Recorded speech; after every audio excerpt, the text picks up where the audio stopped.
Nasusulat hindi lamang sa tinapay na bubuhay ang tao, kundi sa bawat salita na nanggagaling sa bibig ng Diyos. Kayo po ay nakatunghay sa serye ng LGS, Let's Go Spiritual. Ito po yung ating series na sinusundan every Sunday. Alright. So, noong pong mga nakaraan ay natalakay po natin ang unang episode, ang reklamo, reveal sa ano talaga ang nasa puso mo. At kasunod dito ay yung ikalawa, yung ang presyo ng puro reklamo, bakit ka naiiwan? At ikatlo, walang nangyayari sa reklamo, kilos ang kailangan. At ikaapat, baguhin ang isip, babaguhin ang buhay. Ito yung renewing your mind. Alright? At ngayon naman po ay ang focus natin ay reklamo to calling, gamitin ang inis mo. But ito po ay pinamagatan natin na from complaining to calling. Alright. So, isang pagbati po sa ating mga ina sa araw na ito ng Mother's Day. At kung inyo pong titingnan sa YouTube, ito pong Ulirang Ina, yan po yung ating composition ng Mother's Day, ano po, bilang pagkilala sa kadakilaan, kasipagan, pagtitiyaga ng mga nanay ano, sa pag-aalaga ng kanilang mga anak. So ito po isang pagpupugay sa buong mundo na kilalanin ng mga nanay at sila ay parangalan. Kung buhay pa ang nanay nyo ay maganda na inyong batiin sila ng Happy Mother's Day or anumang treat na pwedeng ibigay nyo sa kanila ay napakaganda no, bilang pagkilala sa kanilang pagsasakripisyo. Alright? So, Happy Mother's Day sa lahat po ng ating mga nanay sa ating simbahan. At sa naabot ng tinig na to ay maligayang bati po sa mga ulirang ina. God bless you po. Alright. So, bago tayo lumaot ay atin pong i-recite ang sumasampalataya. Sumasampalataya ako sa Diyos Amang makapangyarihan sa lahat, lumalang ng langit at lupa, at kay Hesukristo na anak niya, Panginoon natin, na sa hiwaga ng Espiritu Santo, ipinanganak ng Birheng Maria, nagdamdam ng hirap sa kahatulan ni Poncio Pilato, ipinako sa krus, namatay at nilibing sa ikatlong araw at nabuhay sa mga patay. Umakyat sa langit at umupo sa kanan ng Diyos Amang makapangyarihan sa lahat, doon nagmumula na paparito upang humukom sa mga buhay at mga patay. Sinasampalatayanan ko ang Espiritu Santo, ang banal na iglesyang laganap, ang pagkakaisa ng mga banal at kapatawaran ng mga kasalanan, ang kabuhayan ng katawan at ang buhay na walang hanggan. Siya nawa. Ang 10 utos, huwag kang magkakaroon ng ibang Diyos sa harap ko. Huwag kang gagawa para sa iyo ng larawang inanyuan. Huwag mong babanggitin ang pangalan ng Panginoong mong Diyos sa walang kabuluhan. Alalahanin mo ang araw ng Sabat upang ipangilin. Igalang mo ang iyong ama at ang iyong ina. Huwag kang papatay, huwag kang mangangalunya, huwag kang magnanakaw, huwag kang magbibintang sa iyong kapwa, huwag mong iimbutin ang anumang bagay ng iyong kapwa. Pagpalain nawa ng Diyos ang pagkabasa ng kanyang mga salita, at tayo po ay dadako sa panalangin. At isa po sa mga concern po natin ngayon ay ang pananalangin para sa Pilipinas. Ano po? Let's pray for our country na nawa ay makarecover pa po muli tayo bilang isang bansa sa kabila ng mga unfairness, injustice, corruption, and ang mga tao ngayon sa Pilipinas ay talaga pong unrested ang kanilang mga isip sapagkat apektado po ang bawat pamilya Hindi bawat pamilya kundi bawat isa dahil sa nagaganap na mga, ah, hindi mga inaasahan, na hindi inaakala na sa kasaysayan natin ay dumanas tayo ng ganitong, paghihirap at, gano'n din ang, ah, pag, bansot ng ating pagsulong bilang isang, bansa. Tayo po'y manalangin at, panalangin natin ang ating mga namumuno, gano'n din naman ang ating mga kababayan na naway, ang habag ng Diyos, ang biyaya niya, ang patuloy na kumilos para tayo po ay, makasulong pa rin sa kabila ng mga nangyayaring ito. Higit sa lahat ay ang paghingi ng tawad. Okay? Let us pray.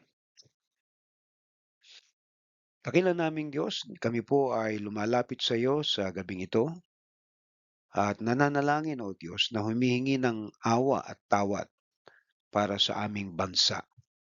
Kahabagan mo po ang mga namumuno at bigyan mo sila ng karunungan na magkaroon ng patas na pamumuno.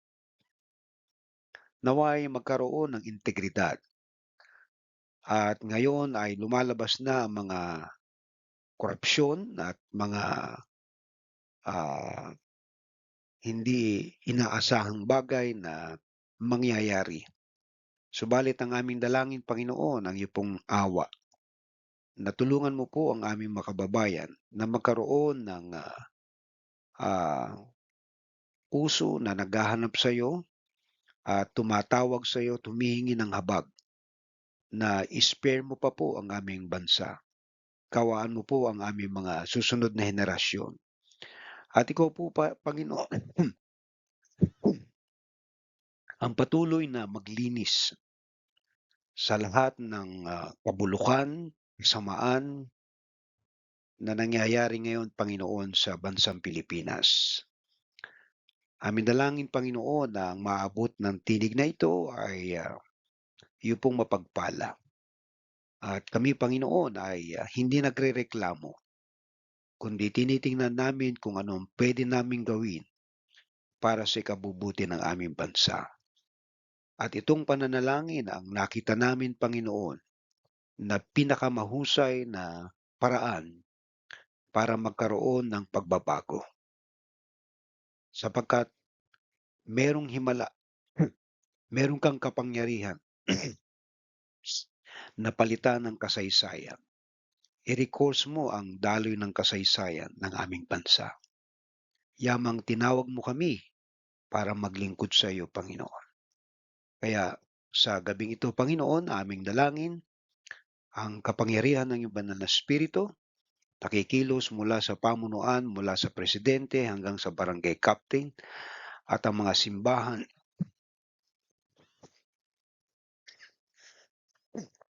ay patuloy na dumudulog sa iyo na ma-spare ang aming bansa sa tiyak na destruction ito. Panginoon, ito po ang aming hinihiling sa iyo. Sa ngalan ni Kristo, na aming Panginoon tagapagligtas. Amen. Alright?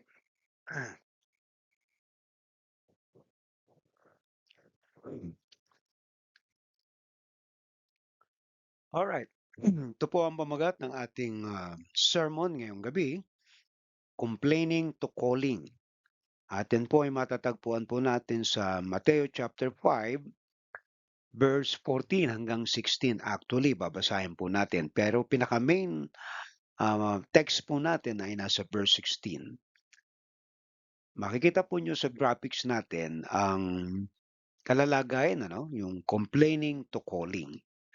So lahat po ng mga nangyayari sa ating buhay, sa ating kapaligiran, ay maaari tayong magreklamo kung bakit, ganito ang pamumuno ng, gobyerno, bakit ganito ang ekonomiya natin, bakit ganito ang, mga tinagurian na nag-aral, may kaya, ay sila pa yung mga, ah, sumisikil sa asenso ng isang bansa. Kaya ito po ay, isa pong mensahe na titingnan natin ngayong gabi kung ano ang puwede nating gawin. Alright? Hmm. So kung kayo po ay may mga tangan na Biblia ay puwede po ninyong, buksan sa Mateo chapter 5 verse 14. Hmm. At ito ang winika ng ating Panginoon. Actually, hindi ko na babanggitin yung mga previous verses. Ito'y patungkol sa asin at ilaw. Pero dito lang muna tayo sa ilaw para hindi tayo magkaroon ng expanded na pag-intindi kundi naka-focus tayo do sa ilaw. Sabi diyan, "Kayo ang ilaw ng sanlibutan. Ang isang lungsod na nakatayo sa ibabaw ng burol ay hindi maitatago. Wala din namang taong nagsisindi ng ilaw at pagkatapos ay inilalagay iyon sa talagang patungan upang matanglawan ang lahat ng nasa bahay. Gayun din naman, dapat niyong paliwanagin ang inyong ilaw sa harap ng mga tao upang makita nila ang inyong mabubuting gawa at papurihan ang inyong Ama na nasa langit." Okay? Pagpalain nawa ng Diyos ang pagkabasa ng kanyang mga salita. Okay? Hindi ka tinawag para magreklamo, ano? Tinawag ka para magliwanag. Minsan, ang mga bagay na lagi nating nirereklamo ay hindi aksidente. Posibleng yun mismo ang burden na inilalagay ng Diyos sa puso mo dahil may assignment ka roon. Ang ilaw ay hindi kailangan sa maliwanag na lugar. Kailangan ito sa madilim. Alright? So, siyasatin po natin itong talatang ito. Ito po ay bilang entrada po, ano, para makita nyo yung kabuuan ng mga talata. Ano daw po ang ibig sabihin ng paliwanagin ng inyong ilaw? Ang ilaw ay tumutukoy sa buhay ng mananampalataya na nagpapakita ng karakter, kabutihan at katotohanan ng Diyos. Hindi lang ito tungkol sa salita kundi sa pamumuhay na nagbibigay ng magandang halimbawa sa iba. Kaya hindi po ito tinatawag na literal, ano po, kundi ito po ay yung buhay ng mananampalataya. Yung iyong karakter, yung kabutihan mo at katotohanan ng Diyos na nasa iyo. So yan po yung ilaw na nasa iyo. Ikalawa, paano nakikita ng mga tao ang ilaw ng isang Kristiyano? Okay? Ang sagot natin diyan ay nakikita ito sa pamamagitan ng mabubuting gawa. Tulad ng ano, pagtulong, pagpapatawad, pagiging tapat, mapagmahal, at may integridad. So ito pong apat na 'to ay nagpapakita po ito ng, mga gawa, ano po. Kaya mga kapatid, ang tunay na pananampalataya ay nahahayag sa kilos at ugali araw-araw. So hindi mo puwedeng sabihin na ikaw ay born again o Kristiyano at hindi nakikita ang ganitong mga katangian sa iyo. Kaya yan po ay isang malaking palaisipan kung ang isang tao nga na nagke-claim na siya ay isang Kristiyano o mananampalataya kay Kristo, subalit hindi nahahayag ang mga katangiang ito. Ikatlo, ano daw po ang pangunahing layunin ng paggawa ng mabuti ayon sa talata? Ang layunin po ay hindi para purihin ang sarili, kundi upang mapapurihan ang Diyos Ama sa langit. Ang buhay ng Kristiyano ay dapat nagtuturo sa mga tao pabalik sa Diyos at hindi sa sariling karangalan. Mga kaibigan at mga kapatid, yung pong ating pagtulong, pagpapatawad, paggawa ng mabuti ay hindi para purihin tayo, na katulad ng inaasam ng mundo ng mga tao na nagbibigay kuno at nakapicture pa yan para purihin ang sarili, hindi para purihin ang Diyos. So gumagawa po tayo para sa kapurihan ng Diyos. Amen po. Kaya nga wag tayong magkaroon ng, kumbaga nga, wag nakita natin yung iba namimigay at, naka-video pa at, talagang pinangangalandakan. Eh, kung makikita natin sa social media, ayan po ang trend na picturan, i-video para dumami ang like and share at para sumunod ka sa kanila, hindi sumunod sa Diyos. Kaya yan po ay inani na nila yung kanilang mga ginawa. Pero yung mga ilaw, totoong mga mananampalataya, ay may mga katangian sila na hindi nila ipinagmamalaki, kundi ang papuri ay ibinabalik nila sa Diyos. Amen. Now, balik po tayo sa ating paksa. Okay? Complaining to calling. Alright? So, ang tanong natin, ano ba yung dapat mong maintindihan patungkol sa pagrereklamo at yung pagtawag sa'yo? So, meron po lang tayong 3 puntos na tatalakayin at ito po ay extracted mula dito sa mga talatang ito. Especially, yung ilaw, ano po? Gusto nating maintindihan yung mga nangyayari sa ating paligid. At siguro nagtataka ka na iniisip mo at sinasabi sa iyong pamilya na kung ikaw ay nakakilala sa Panginoon, tapos meron kang mga kasamahan sa pamilya mo, kamag-anak mo, sa komunidad mo na namumuhay pa rin sa kasalanan at namumuhay sa taliwas na pamantayan. At ikaw naman ay nagsisikap na makasunod sa kung ano ang tama, totoo at mabuti. Para maintindihan mo ito, lalong-lalo na ngayon sa okasyon natin sa Pilipinas, sapagkat maraming tao ngayon sa ating bansa ang talagang dismayado sa gobyerno, sa Meralco, sa Department of Public Works and Highways, sa SSS, sa COSTUM.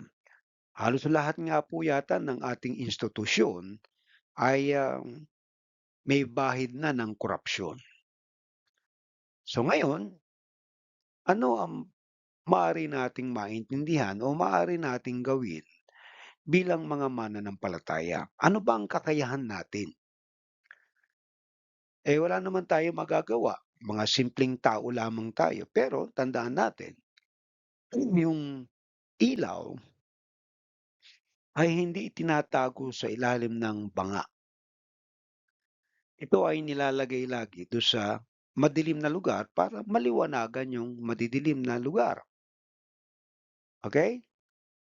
Are you ready na maintindihan ang mga pangyayari at nangyayari ngayon sa buhay mo at sa ating komunidad, gano'n din sa ating bansa? Alright? So kung kayo po'y nariyan at nakikinig, pakinggan po niyong mabuti kasi napakahalaga po nito. Sapagkat ito po'y panahon na tayo ay narito sa Pilipinas, kumbaga nga po ay, puwedeng sabihin natin panahon ng kadiliman sapagkat maraming mga pangyayari na magpapasilakbo ng iyong damdamin na magalit ka dahil sa nangyayari. Okay, number 1, ang reklamo ay puwedeng rebelasyon ng calling. Ano daw 'yan, pastor? 'Yan daw pong pagrereklamo maaari o puwedeng maging revelasyon ng Diyos sa pagtawag sa iyo. Kaya halimbawa, sa kasalukuyan ngayon, ano po, titingnan natin. O balik muna tayo sa scripture, ano po. May mga reference po tayo diyan, eh. Sa Nehemiah chapter 1, 3 and 4, kung babasahin po ninyo 'yan, nalungkot si Nehemiah sa kalagayan ng Jerusalem. Ano po yung ikinalulungkot ni Jeremias? Kung inyo pong, titingnan ang, passage na 'yan, ay napakalinaw kung ano ang kalalagayan po ng bansang Israel, ano po. Sa Nehemiah chapter 1, verse 3 and 4, kung inyo pong, mamarapatin na makita 'yan, ay titingnan po natin kung anong nais ihatid sa atin ni Nehemiah, okey? So ito po yung panahon ng, pagbabalik ng mga Israelita sa Israel after 70 years of captivity, ay pinahintulutan sila ng Diyos na bumalik muli ng Jerusalem. At makikita natin kung ano po yung, inihayag diyan ni Nehemiah, okey? So basahin po natin kung meron kayong Biblia. Sa Nehemiah chapter 1, verse 3 and 4. Ito po sabi ni Nehemiah. Alright, babasahin ko po. Hindi ko na nilagay sa screen dahil hahaba po diyan, eh. Sumagot sila, "Kawawa naman sila roon. Hinahamak at nilalait ng mga dayuhang nakatira malapit doon. Sinabi nila na wasak pa ang mga pader ng Jerusalem at ang mga pintuan ng lungsod ay hindi pa nagagawa mula ng sunugin iyon." Verse 4, "Nang marinig ko ito, naupo ako at napaiyak. Ilang araw akong nagdalamhati at nag-ayuno. Nanalangin ako ng ganito sa Diyos ng kalangitan." Okay? So hindi na po natin hahabaan yung basa dun sa mga talata, ano po. Ang issue lamang diyan ay yung nalungkot si Nehemiah kasi nakita niya na ang pader ay wasak pa rin at itong mga Israelita na pumunta sa Jerusalem na nagtatayo ng pader ay nilalait ng mga dinatnan nila doon. So, titingnan natin na si Nehemiah ay walang ibang nagawa kundi ang manalangin sa Diyos. Okay?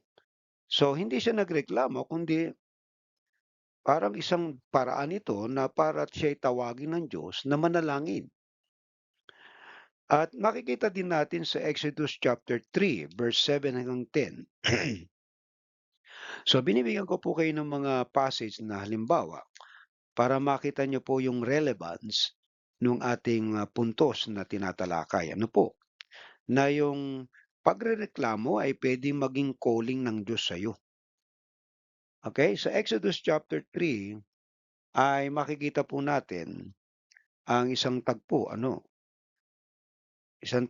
na prior dun sa paglabas ng mga Israelita mula sa Ehipto. Okay? Sa 7 hanggang 10. Sabi diyan, sinabi sa kanya ni Yahweh, "Nakita kong labis na pinahihirapan ng mga Egyptyo ang aking bayan. Alam ko ang hirap na kanilang tinitiis. Narinig ko ang kanilang pagdaing. Kaya't bumaba ako upang sila'y iligtas, ilabas sa Ehipto, at ihatid sa lupaing mainam, malawak, mayaman at sagana sa lahat ng bagay. Ito'y lupain ng mga Kanineo, Hiteo, Amoreo, Perizeo, Hevita at Jebuseo. Naririnig ko ang mga pagdaing ng aking bayan at nakikita ko ang pang-aaping ginagawa sa kanila ng mga Egyptyo. Kaya't papupuntahin kita sa Paraon upang ilabas mo sa Ehipto ang aking bayang Israel." So sa illustration natin, makikita po natin na si Moses ay tinatawag ng Diyos. Yung reklamo ng mga Israelita sa Ehipto, okay, ay nakarating sa Diyos kasi pinahihirapan sila. At ito palang paghihirap nila, yung complaint nila dahil sa paghihirap, ay isang revelation ng calling na ginawa ng Diyos kay Moses. Gano'n din naman kay Nehemiah, alright? Sila yung mga tinawag ng Diyos. At itong pagtawag sa kanila ng Diyos ay kumbaga crucial, napakahalaga. Mga kapatid, may mga tao na puro reklamo lang. Pero may mga tao namang ginagamit ng Diyos ang frustration para gisingin ang kanilang purpose. Okay? Kapag may bagay na paulit-ulit na bumabagabag sa puso mo, tanungin mo, bakit ako affected dito? Katulad na nangyayari sa ating bansa, yung pagtaas ng mga bilihin. Bakit ka apektado diyan? Alright?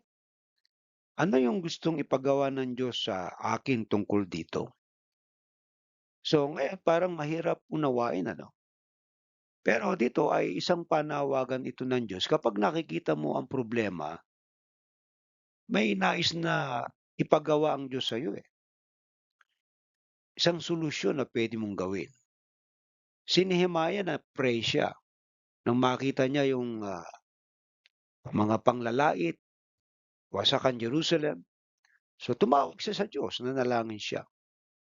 Si Moses, right, yung hinaing ng mga Hudyo, tinawag siya para iligtas ang mga Israelita. So, nakita niyo po yung picture, ano po? So, hindi lahat ng nakikita mong problema ay assignment mo. Hindi po, ano?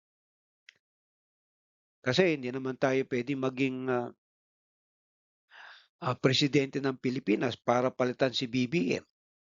Dahil kung siya nagiging kumbaga causes ng problema sa bansa o kaya naman ay, sa mga departamento, sa Department of Energy. So, hindi ka do'n, eh. Iba yung sa'yo, eh. Okay? Kaya ang ating binabanggit dito, hindi lahat ng nakikita mong problema ay assignment mo. Pero may mga problema na inilalapit ng Diyos sa puso mo dahil bahagi 'yun ng calling mo. Alright? Si Nehemiah kasi cupbearer po sa Babylonia 'yan. Sa Persia. At siya po ay nanalangin sa Diyos dahil, siya po ay may access sa hari. So, yung prayer niya naging paraan ng Diyos para siya ay tulungan na makapunta ng Jerusalem at tulungan yung kanyang mga kababayan. Si Moses, nanggaling na rin sa Egypt 'yan, alam niya ang Ehipto. So, ibig sabihin, titingnan natin yung calling na yung pagkatawag sa atin ng Diyos, dun tayo nilalagay dun sa ating kakayahan. Alright? Kung ano yung kakayahan na meron ka. Kaya 'pag meron kang mga narinig, apektado ka, so may bagay na puwede kang gawin. Amen po. So ngayon, ano po yung practical application natin para mas lalo nating maunawaan ito? Number one, observe your holy burden. Pansinin mo kung ano ang madalas mong ipinagdarasal o ikinaiinis. Naiinis ka ba sa mga kabataang naliligaw? Nasasaktan ka ba sa mga broken families? Concerned ka ba sa mga taong walang, nagkakalinga? Ayan, mga ano yan, mga holy burden yan, right? So, ang aking burden ay yung mga mahihirap talagang sila ay maturuan, matuto. Kaya tayo ay patuloy na nagtuturo ng salita ng Diyos. Okay? So, maaaring do'n ka tinatawag, eh, kung saan ka may burden, eh. Alright? So, ikatwa, stop criticizing without contributing. Bago ka, mamuna, okey, tigil mo muna ang pagpuna mo kung wala ka namang, iko-contribute. Kasi may mga nagki-criticize wala namang ginagawa. Bago ka magreklamo, magtanong, "Ano ang puwede kong maitulong? Paano ako magiging bahagi ng solusyon?" Dahil kung magiging bahagi tayo ng problema, hindi ng solusyon, ay pinalalaki lang natin ang problema. Kaya nga itigil natin yung pagki-criticize kung wala naman tayong maiko-contribute, alright? Puwedeng criticize tayo ng criticize sa gobyerno, eh, ano namang ginagawa natin? Criticize tayo ng criticize sa leader. Ano ba ang ating ginagawa para mapabuti ang pamunuan? O liliitan na lang kasi bansa ito, liitan na lang natin dun sa pamilya, alright? Stop criticizing without contributing. Kumbaga nga, nagki-criticize ka sa isang pamilya o sa isang simbahan, wala ka namang kino-contribute, okey? So, ikatlo, pray before reacting. Manalangin tayo bago mag-react. Imbes na mag-post agad ng reklamo online, ipanalangin muna. Minsan ang sagot ng Diyos sa problema ay hindi someone else, hindi ibang tao kundi ikaw 'yun. Kaya kung tayo ay, may mga reklamong naririnig o tayo mismo nagrereklamo, baka calling ito sa atin na tayo maging bahagi ng solusyon, alright? Pero ano, kung titingnan natin ang Pilipinas napakalawak na ng ano, ng problema nito. Eh, kung magsisimula sa isa, nagkakaroon ka ng positive input sa halip na makisamasaw ka do'n sa mga reklamo ng iba, ay maging positive ano ka kumbaga, yung yung maliit na whirlpool po lumalaki yan, nagiging ipo-ipo yan, right? Yung maliit na hangin ano, 'pag yan po ay tuloy-tuloy, lumalaki din yan. So, magsisimula din lagi sa atin. Kaya nga po yung pananalangin na ating ginawa nung isang araw, nanalangin tayo para sa ating mga pamilya, sa ating bansa. Ano po 'yan, kung magtutuloy-tuloy 'yan na ginagawa natin, lalawak po 'yan at maraming mga taong maiimpluwensyahan, okey? Mga kapatid, itong illustration natin sa number 1, may dalawang tao na dumaan sa madilim na kalsada. Yung isa puro reklamo, ang dilim naman dito. Yung isa naglabas ng flashlight. Pareho nilang nakita ang problema pero isa lang ang naging liwanag. Mga kapatid, ito po yung tatandaan natin. Ang tunay na calling ay madalas nagsisimula sa burden. Hindi mo ma-ignore. Alright? Number 1 po yan.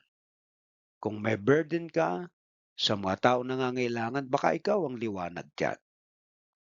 Ikalawa, ang Kristiyano ay hindi tagapuna lang kundi tagaliwanag. Okay? Sa Matthew chapter 5 verse 14 nabasa na natin, ano po, kayo ang ilaw ng salibutan. Sa Philippians 2:14 hanggang 15, gawin ninyo ang lahat ng bagay ng walang reklamo. Alright? Hindi po sinabi ni Jesus na kayo ang critics ng mundo. Kayo ang complainers ng bayan. Ang sabi niya, kayo ang ilaw. Maliwanag ba yon? Ang ilaw po ay hindi nakikipagtalo sa dilim. Simpleng nagniningling lang ito. Bilang mananampalataya, dapat may makita sa atin na una, pag-asa. Kasi tinitingnan ka nila, kabutihan, wisdom, pagmamahal, katapatan. Yan dapat ang nakikita sa'yo. Alright? Sa mundong puno ng galit at negativity, ang buhay mo dapat ay testimony ng kabutihan ng Diyos. Paano ba nating apply ito? Una ay maging source tayo ng encouragement, hindi discouragement. Ikalawa, represent Christ in your workplace or school. Dapat magiging representative ka ni Kristo.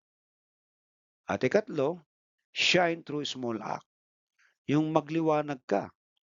Alright? Okay? So, balikan natin number one, be source of encouragement. Sa halip na magdagdag ng negativity, magbigay ng encouraging words. Mag-pray para sa tao. Mag-offer ng help. Alright? Ikalawa, yung represent Christ in your workplace. Kapag toxic ang paligid, huwag sumabay sa chismis. Huwag maging dahilan ng division. Maging consistent sa integrity. At ikatlo, yung shine through small act. Hindi lahat ng liwanag dramatic, ano? Minsan, simpleng pakikinig, simpleng pagtulong, simpleng pagiging mabait ay malaking ilaw na sa isang tao nawawalan ng pag-asa. Mga kapatid, kapag ang brownout, kahit maliit na kandila, napapansin. Hindi kailangan maging spotlight para makagawa ng impact. Kahit maliit na liwanag, kayang gumabay sa madilim na lugar. Amen po. Tandaan natin to, mas kailangan ng mundo ang liwanag mo kaysa opinion mo. Right? Tatlo, ginagamit ng Diyos ang mga handang kumilos. Mga kapatid, ito ikatlong ito, no? Kung naiintindihan nyo, no? Ginagamit ng Diyos ang mga handang kumilos. Okay? Mamaya na yung practical natin. Okay? Sa scripture, sa Isaiah chapter 6 verse 8, sabi dito, narito ako, suguin mo ko, sabi ni Isaiah, sabi ng Lord sa kanila, sino aking isusugo? Sabi ni Isaiah, isugo mo ko. Sa James chapter 2 verse 17, ang pananampalatayang walang gawa ay patay. Maraming tao ang nakakakita ng problema. Kaunti lang ang handang tumukod. Kaya dito nakikita natin na maraming problema sa bansa. Okay? At ang daming kritiko. At ang mga kritikong ito ay politically inclined, ano? Gantihan, demandahan. Ang Diyos ay hindi naghahanap ng perfect people. Hinahanap niya ang available people. Hindi mo kailangang alam lahat bago magsimula. Ang mahalaga ay willing kang gamitin ng Diyos. Minsan gusto nating malaking ministry agad, pero kadalasan, nagsisimula ang calling sa isang tao na tinulungan mo. Isang Bible study, isang act of kindness, isang simpleng kamusta ka. Right? Doon po nagsisimula yan. Ngayon, ito po yung practical application natin. Nakikita po niya sa screen. Start where you are. Huwag hintayin ang perfect timing. Gamitin mo kung ano ang meron ka ngayon. Yung oras mo, yung talent mo, yung influence mo, yung resources mo. Alright? Ikalawa, serve one person at a time. Hindi mo kailangan baguhin agad ang buong mundo. Minsan, isang buhay lang muna. Alright? Katlo, be consistent in shining. Ang liwanag ay hindi minsanan. Araw-araw itong pinipiling magningning. Saan? Sa bahay, sa trabaho, sa church, online. Mga kapatid, may batang naghahagis ng starfish pabalik sa dagat. May nagsabi, hindi mo namang masasagip lahat. Sumagot siya, pero may nabago para sa isang tao. Alright? Hindi mo kayang ayusin lahat ng problema sa mundo, pero may buhay na kayang baguhin ng liwanag mo. Mga kapatid, hindi po tayo Mesaya. Pero merong tao na nagbago dahil sa iyo. Tandaan mo ito. Hindi mo kailangang maging sikat para maging liwanag. Amen? Ito po yung conclusion natin. Ang tanong ay hindi ano ang mali sa mundo. Kaya 'pag nakikita po natin nangyayari, hindi po 'yan ang tanong. Ang mas mahalagang tanong, paano ako gagamitin ng Diyos para magdala ng liwanag? Yung mga bagay na kinaiinisan mo ay maaaring clues ng assignment mo.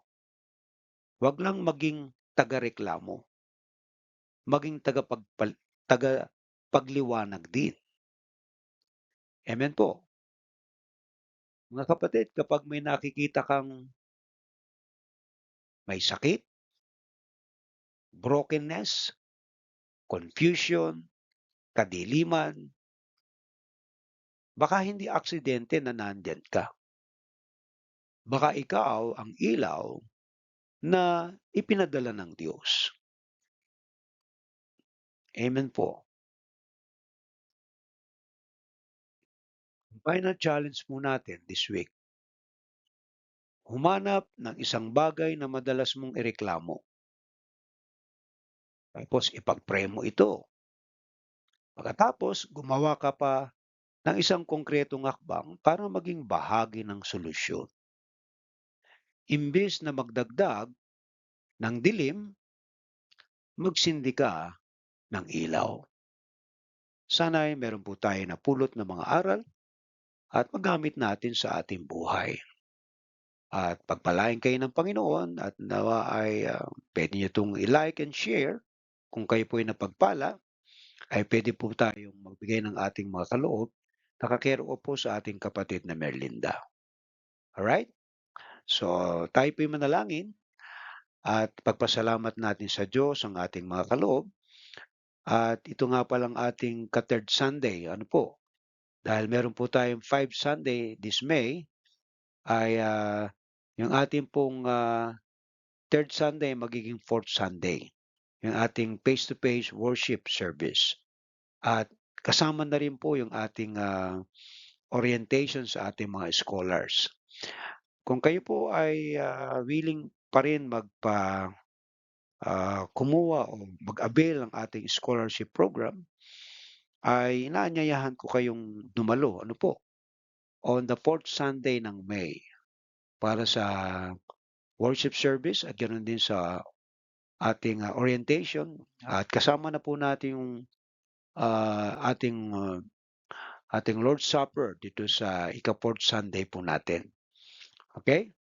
So, yung pong mga nakikinig ngayon at na-inform kayo at kung kayo naman ay malayo, ano po, at hindi kayo makakarating kasi pero yung mga malalapit lamang dito, especially Commonwealth o San Mateo, nariyan kayo sa mga areang yan, pwede kayong makapunta dito sa kasunduan sa Commonwealth. Care of po ito, malapit lang kami sa Kasunduan Extension Daycare Center. Naroon po yung aming house church na kung saan pwede kayong makisama doon. Ika 3 o'clock po ng hapon ng Sunday, ika-fourth Sunday po. Okay? At aking i-remind uli yan sa susunod na linggo. Alright. So tayo po'y manalangin. Dakilang naming Diyos, kami po ay nagpapasalamat sa iyo at naniniwala, Panginoon, na ang lahat ay nasa ilalim ng iyong gabay, patnubay, biyaya. Wala kaming magagawa kung wala ka. Ang lahat ng mga programang ito ay uuwi lamang sa iyo, hindi para sa aming sarili, Panginoon. Kaya yung mensahe na aming narinig ay nagbigay nawa ng linaw, pagkaunawa sa buhay ng bawat isa na kung ano ang kanilang pagkatawag. Mula sa reklamo patungo sa pagkatawag. Maring tinatawag mo kami sa mga lugar, sa mga tao, sa mga pangyayari na nangangailangan ng liwanag. Naway maging ilaw kami sa mga taong nadidiliman, nahihirapan. Amin dalangin, Panginoon, na ikaw po, O Diyos, ang kikilos sa aming buhay na patuloy na magliwanag ito maliban na kami ay walang, ah, langis o laman para magliwanag, ay hindi kami magliliwanag. Kaya ang aming liwanag ay nakasalalay lamang sa iyong kapunuan para sa aming buhay. Kaya kami magliliwanag. Pagpalain mo po ang aming mga kapatid na nagkakaloob o nagkaloob ngayong gabing ito. Ikaw po magpapala sa kanila. Idinadalangin po namin, Panginoon, ang lahat ng mga nakinig ay nawa po'y napagpala. Sa ngalan ni Kristo Jesus. Amen. Alright?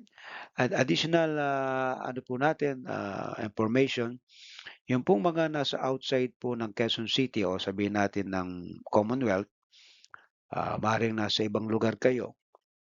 So, ang ating pong target ngayon ay 30 scholars lamang. Ano po? At